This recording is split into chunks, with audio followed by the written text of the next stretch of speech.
हम जानेंगे। हमारे साथ इस वक्त आई एम वेरी ऑनर्ड, हमें ज्वाइन कर रहे हैं मोनिस इलाही साहब, सीनियर रहनुमा आप पाकिस्तान तहरीक इंसाफ के और सदर तहरीक इंसाफ साबिक वजीर आला पंजाब जनाब परवेज इलाही साहब के आप साहबजादे हैं। अस्सलाम वालेकुम मोनिस इलाही साहब, बहुत शुक्रिया हमारे लिए वक्त निकालने के लिए। जी अस्सलाम वालेकुम, thank you for having me on your show. Monis साहब बहुत शुक्रिया। और बड़ा सवाल है कि आप मुल्क वापस कब आ रहे हैं, तो सबसे पहले तो आप यही एड्रेस कर दें कि आपकी पाकिस्तान वापसी कब एक्सपेक्ट किया जाए। मैं तो तैयार हूँ कल ही आने को, बस मुझे सिर्फ एक ही चीज कहे कि अगर मुझे विजिबल रखा जाए, गायब ना किया जाए और मेरे वालदैन को फिर अदालतों के चक्कर ना लगाने पड़े और अदालतें भी बेबस हो जाएं, तो ऐसे हालात में थोड़ा सा जरा सब्र कर लेना चाहिए। जब कोई सिचुएशन इंशाल्लाह बेहतर हो जाएगी या कोई कमिटमेंट आ जाए कि मुझे गायब नहीं करेंगे, बाकी जेल में रखें, FIA में रखें, नैब में रखें, पुलिस में रखें, एंटी करप्शन में जहां मर्जी, वो कोई इशू नहीं है। मोनिस साहब मुझे याद है कि आपके वालिद साहब को भी ये पैगामात दिए गए थे, चाहे वो आपके अगेन चौधरी शुजात साहब भी जब उनसे जाके मिला करते थे तो वो भी कहते थे कि बच्चों की सतह पर जो है वो मामला थोड़े सुलह की तरफ चले जाए और फिर अगर तो पाकिस्तान तहरीक इंसाफ से राय जुदा कर ली तो फिर आपकी भी वापसी के कोई आसार पैदा हो सकते हैं। सो इस किस्म के पैगामात क्या अभी दिए जा रहे हैं आपकी फैमिली को? इस तरह के पैगाम बहुत आए हैं, पहले हर तरफ से आए हैं, लेकिन वालिद साहब का वही पॉइंट ऑफ व्यू था जो बाकी सारी फैमिली का है, और वो यही है कि जी हमने कमिटमेंट की थी खान साहब से और हक सच के साथ हम खड़े रहे हैं तब भी, और फिर 1 साल वालिद साहब ने बड़ा मुश्किल टाइम जेल में काटा है और उनको पंजाब की मुख्तलिफ जेलों में ये तंग करने के लिए बार बार लेके जाते रहे, तो वो सारे का सारा सिर्फ इसलिए काटा है कि हम हक सच के साथ खड़े हैं और खान साहब के साथ खड़े हैं। तो वो अगर हम उस टाइम पे कर लेते तो उन्होंने भी बाहर आ जाना था, मैं भी वापस पाकिस्तान आ जाता और शायद कोई अकोमोडेशन भी अच्छी हो जाती हमारी, लेकिन क्योंकि हमारी कमिटमेंट थी खान साहब से तो हम तो उसी पे कायम रहे और अब भी हम कायम हैं। सो कमिटमेंट ये इमरान खान साहब के साथ जारी रहेगी? जी इंशाल्लाह बिल्कुल जारी तो फिर तो मोनिस साहब आपको क्लियरेंस नहीं मिलेगी वापस आने की यकीनी तौर पे? क्लियरेंस इंशाल्लाह मिल जाएगी जब अल्लाह की मर्जी होगी उसमें, तो इंशाल्लाह इधर पाकिस्तान के अंदर भी क्लियरेंस हो जाएगी। और हमारी तो कोशिश ये है कि किसी तरीके से मामला जो है वो सुलझने की तरफ जाएं, मजीद उलझने की तरफ ना जाएं। लेकिन आपको ये फियर है, आपने जिस तरह से कहा कि अगर ये बता दे कि मुझे उठाया नहीं जाएगा, आपको ये फियर्स यानी कि हैं कि आपको अंडर ड्यूरेस मजबूर भी किया जा सकता है पार्टी से अलहदा होने के लिए? ये मुझे फियर नहीं, मुझे तो इस चीज का यकीन है कि वो और अगर मुझे ये विजिबल रखें यानी जेल में रखें, किसी भी महकमे के पास रखें, बट जब वो इंसान गायब हो जाता है और उसका पता ही नहीं चलता कि वो कहाँ पे है, तो वो जो टाइम है वो जो पे और फैमिली पे गुजरता है, दिक्कत का जो टाइम है वो बहुत ओवर हो जाता है और उससे जो नुकसान है वो बहुत ज्यादा हो जाता है फैमिलीज के अंदर भी। और ओवरऑल जाहिर है आप देखें, क्योंकि इस तरह की ट्रेनिंग हमारी तो किसी की भी नहीं और किसी सियासी वर्कर की भी नहीं होती, जिन लोगों को मजबूरी में और जिनके साथ ज्यादतियां हुई और उनको फिर बयानात देने पड़े, तो मुझे तो उनसे हमदर्दी है, क्योंकि उनके साथ उनको फोर्स किया गया है कि भाई आप स्टेटमेंट दो, आप प्रेस कॉन्फ्रेंस करो, तो वो तो हम में से कोई भी इस तरह की हमारी ट्रेनिंग नहीं है कि हम इस तरह का तशद्दुद बर्दाश्त कर सकें। मोनिस साहब आपको पार्टी क़यादत की जानिब से जो यहाँ पर मौजूद है पाकिस्तान में, इमरान खान साहब का कोई पैगाम आपको मौसूल हुआ, रिसीव हुआ कि अभी आप बाहर ही रहे, अभी वापस आने की जरूरत नहीं है? क्योंकि हमाद अजहर साहब भी बरमला इसका 12 इजहार कर चुके हैं कि उनके हवाले से इमरान खान साहब बड़े क्लियर हैं कि कब उनको वापस आना है, कब उनको मंजर आम पे आना है। अभी भी वो रिसेंटली मंजर आम पर आए, उन्होंने कहा कि अब पंजाब की बाकायदा तौर पे तहरीक की क़यादत जो है वो करेंगे। सो आपको कोई पैगाम इमरान खान साहब का आया जेल से? मुझे खान साहब से मेरी बात हुई थी उनकी अरेस्ट से कुछ दिन पहले, तब उन्होंने मुझे बड़ा क्लियरली कहा था तुम बिल्कुल अभी पाकिस्तान ना आना।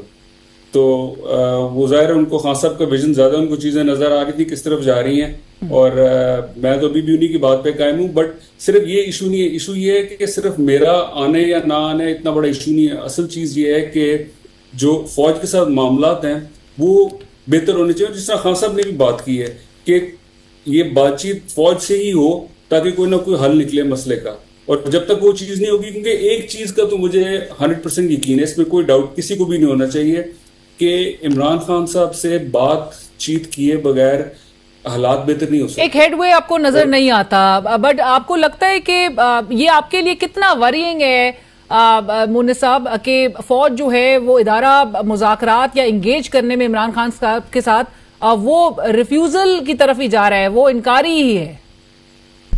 अभी कोई क्लियर कट इनकार तो नहीं ऐसा आया।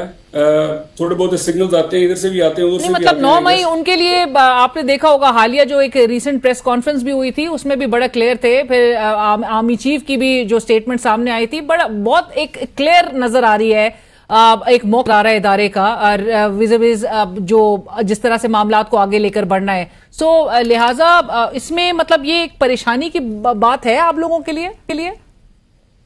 जी, इसमें ये भी है ना जी कि ये भी तो हो सकता है, इसको इस तरह भी देखना चाहिए कि शायद 9 मई के हवाले से अदारे को गलत फीड किया गया हो। उस वक्त की जो ब्यूरोक्रेसी और पंजाब पुलिस है, उन्होंने शायद अदारे को गलत इंफॉर्मेशन प्रोवाइड की हो, जिसकी बेसिस पे अदारे ने कोई फैसला लिया हो या माइंड बनाया हो। तो ये चीजें ही डिस्कस करनी बड़ी इंपॉर्टेंट है। खान साहब ने भी कहा एक जुडिशल कमीशन बने, क्योंकि ये चीजें देखना जरूरी है कि उस दिन 9 मई को हुआ क्या है।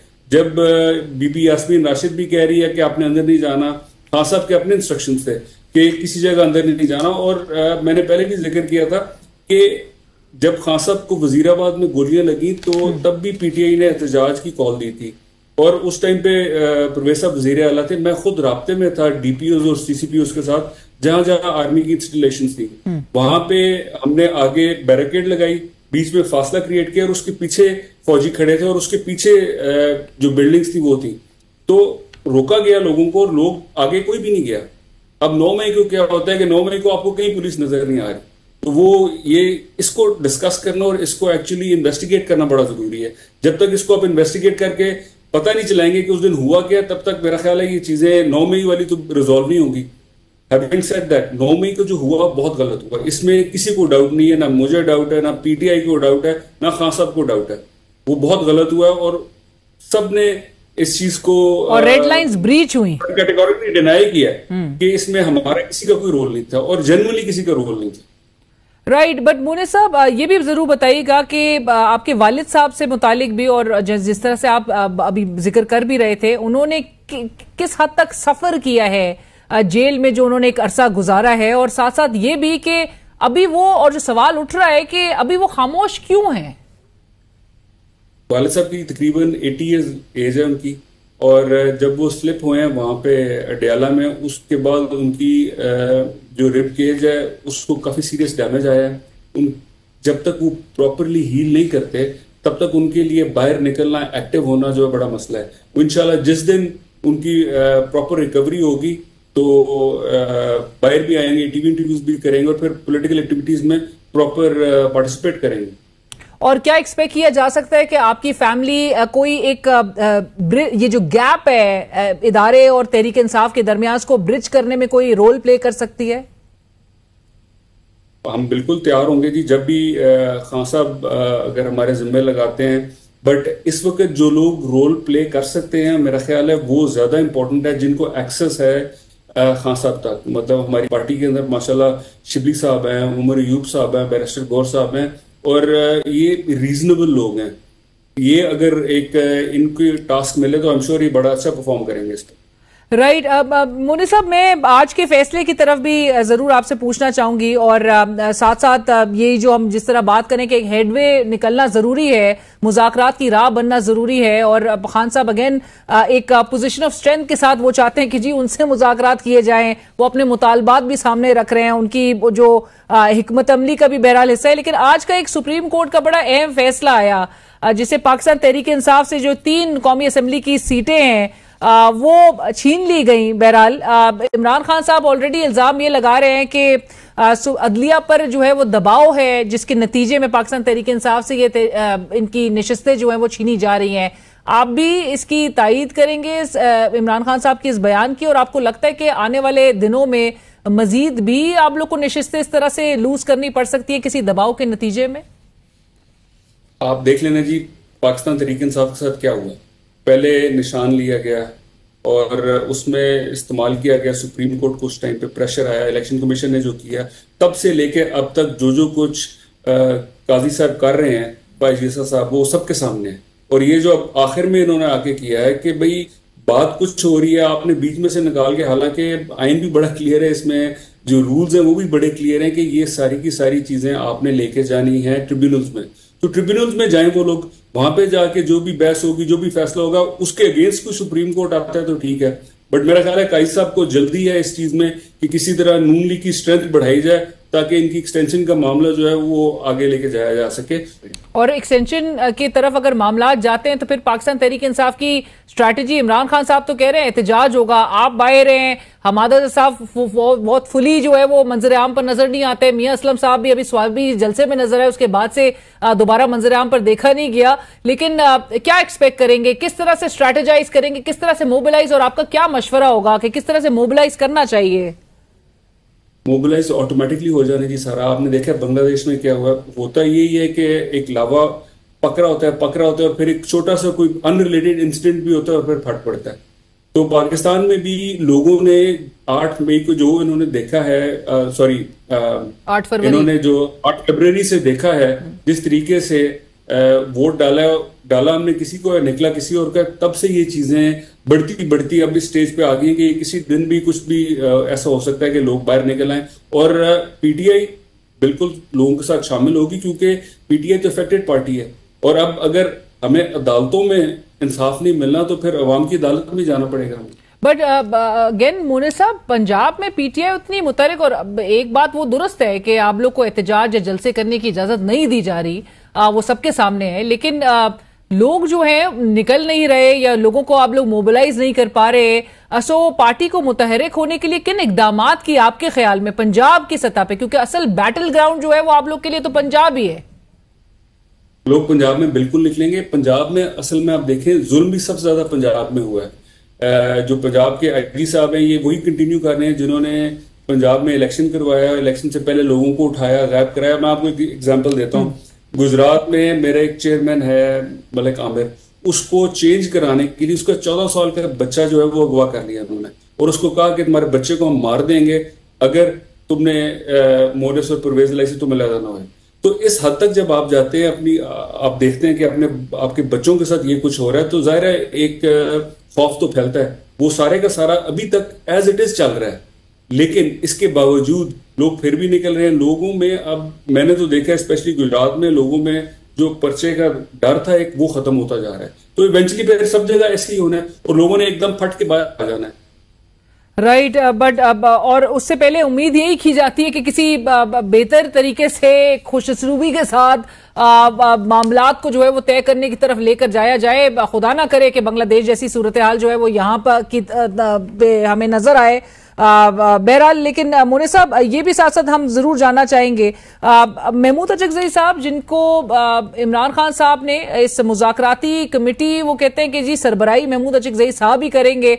अचकजई साहब एक मशवरा देते हैं कि वो कहते हैं कि शाहिद खकान अब्बासी साहब को अपॉइंट करना चाहिए बतौर एक 4 मंथ की जो एक इंटरिम सेटअप हो उसके सरबराह के तौर पे, जिनके अंडर एक फ्री एंड फेयर इलेक्शंस का इनेकाद किया जा सके। ये पाकिस्तान तहरीक इंसाफ के लिए काबिल कबूल फॉर्मूला होगा? मेरा ख्याल है जो भी फॉर्मूला तय होगा वो खान साहब से एक दफा फाइनली डिस्कस होगा और जो हमारी टीम है वो खान साहब के पास प्रपोजल्स लेके जाएंगे और वो वहां पे फाइनल करेंगे कि भाई हमने आगे मामला तो किस तरह लेके चलना। पर मोने साहब, आपके ख्याल में खान साहब वाकई में संजीदा है मुज़ाकरात के लिए? 100%। मैंने खुद खान साहब को देखा हुआ जब ये वजीराबाद का भी वाकया हुआ और उस टाइम पे जो प्रेशर आ रहा था, तो खान साहब ने मुझे खुद कहा कि यार हमारी फौज है, मैं क्यों से लड़ना चाहूंगा, मैं चाहता हूँ कि कोई बातचीत करके कोई कुछ ना कुछ हम हल निकालें इस सारी चीज का। तो वो एक खान साहब पे एक मिसपरसेप्शन क्रिएट किया गया है कि वो बात नहीं करना चाहते या फौज को पसंद नहीं करते। ऐसी कोई बात नहीं है, वो बिल्कुल फौज को पसंद भी करते हैं और बातचीत भी फौज से करना चाहते हैं। मोने साहब, एक चूंकि आज की एक डेवलपिंग स्टोरी थी, लेकिन उससे मुतालिक सवाल एक मेरा सिर्फ ये होगा कि आपके जो ओपोनेंट्स, आपके मुखालफीन हैं, वो हमेशा से एक इल्जाम आयद करते थे कि इमरान खान साहब एक कॉन्स्पिरेसी के तहत, एक पूरा प्लानिंग के तहत वो चाहते हैं कि जी 10 साल के लिए उनका पसंदीदा आर्मी चीफ हो और जो उनके मुखालिफ हो, ओपोनेंट्स हो, उनको डिस्क्वालीफाई करके जेलों में डाल दिया जाए। फिर रिसेंटली आपको याद होगा ख्वाजा आसिफ साहब का भी बयान था। पहले वो कहते थे कि जी जनरल बाजवा ने और जनरल बाजवा के ससुर के घर पे उनको ऑफर की गई थी कि जी आप 2019 पे आप पहले पंजाब की हुकूमत ले लें और उसके बाद हमसे सेंटर साल के आखिर में सेंटर आप ले लें। फिर वही जनरल फैज हमीद साहब से मुतालिक बड़े अभी इंकिशाफात ख्वाजा आसिफ साहब ने लेटली किए कि ऑफर तो वो ही कर रहे थे। तो आप इस पूरे मामले को कैसे देख रहे हैं और आपको लगता है कि पाकिस्तान तहरीक इंसाफ अपने आप को डिसएसोसिएट कर सकेगी उन तमाम अनासर से कि जिनके इर्द गिर्द अब नजर आ रहा है बजाहिर के घेरा तंग हो रहा है? मैं क्योंकि प्रीवी नहीं था इनकी आपस की कॉन्वर्सेशंस के हैं, तो मेरा ख्याल है मेरा कमेंट करना उस तरह बनता नहीं है। बट मुझे एक चीज का पता है कि at the end of the day इनको बैठ के बातचीत करके ही आगे को उनको हल निकालना पड़ेगा। अदरवाइज अगर हम सिर्फ पास्ट में रहेंगे कि भाई तब किसने क्या किया, तो मुल्क आगे नहीं चल सकेगा। एब्सोल्युटली, बिल्कुल आप सही कह रहे हैं। और आपने कहा कि 100% पाकिस्तान की बचत हो जाएगी कि अगर दोनों अपने अपने मौकिफ में थोड़ी एक लचक और एक मुज़ाकरात की तरफ जाया जाए और एक डेडलॉक की जो ये सूरत हाल है इसको खत्म किया जाए। इस वक्त पूरे 25 करोड़ की आवाम का सवाल है, 25 करोड़ की आवाम का मुल्क है जो एट स्टेक नजर आ रहे हैं। ना इन्वेस्टमेंट्स आ रही है, आपके सामने हालात तमाम है, बट जहां पर एक इस किस्म के ऑप्शंस दिए जाते हैं मोने साहब और रिजिडिटी नजर आती है। अगर खान साहब आप कह रहे हैं कि जी मुज़ाकरात के लिए वो तैयार हैं और 100% वो तैयार हैं, तो उनकी क़यादत में कहीं ना कहीं सफ़ों में हमें नजर आता है कि थोड़े बड़े सख्त बयानात, थोड़े नहीं मतलब काफी सख्त बयानात अली अमीन गंडापुर साहब वजीर आला खैबर पख्तूनख्वा जब वो कहें कि जी एनओसी के बगैर भी हम डी चौक का रुख करेंगे। हमाद अजहर साहब कहें कि हमारे बानी को अगर रिलीज नहीं किया हमारे चेयरमैन को तो हमने अडियाला जेल की तरफ लॉन्ग मार्च करना है। आप सपोर्ट करते हैं इस किस्म के बयानात को?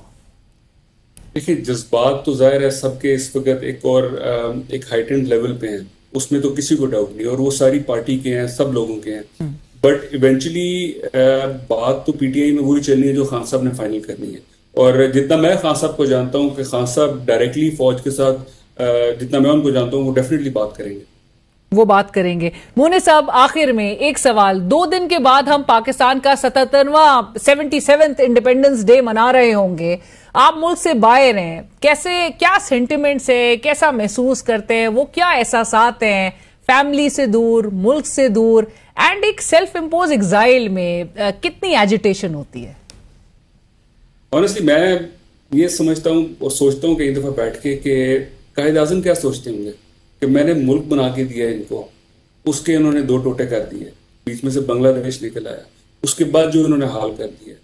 We can imagine, I mean, you're going through a very struggling period at the moment, लेकिन फैमिली से बात होती है, क्या कहते हैं फैमिली?